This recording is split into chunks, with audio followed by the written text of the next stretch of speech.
नित्यानन्दकरी वराभयकरी सौन्दर्यरत्नाकरी निर्दूताखिल घोर पापनिकरी प्रत्यक्ष माहेश्वरी प्रालेयाचलवंश पावनकरी काशीपुराधीश्वरी भिक्षां देहि कृपावलम्बनकरी मातान्नपूर्णेश्वरी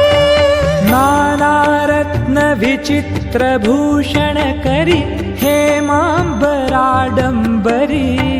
मुक्ताहार विलम्बमान विलसत् वक्षोजकुम्भान्तरी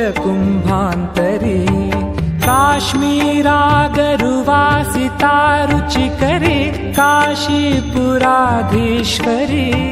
भिक्षां देहि कृपावलम्बनकरी मातान्नपूर्णेश्वरी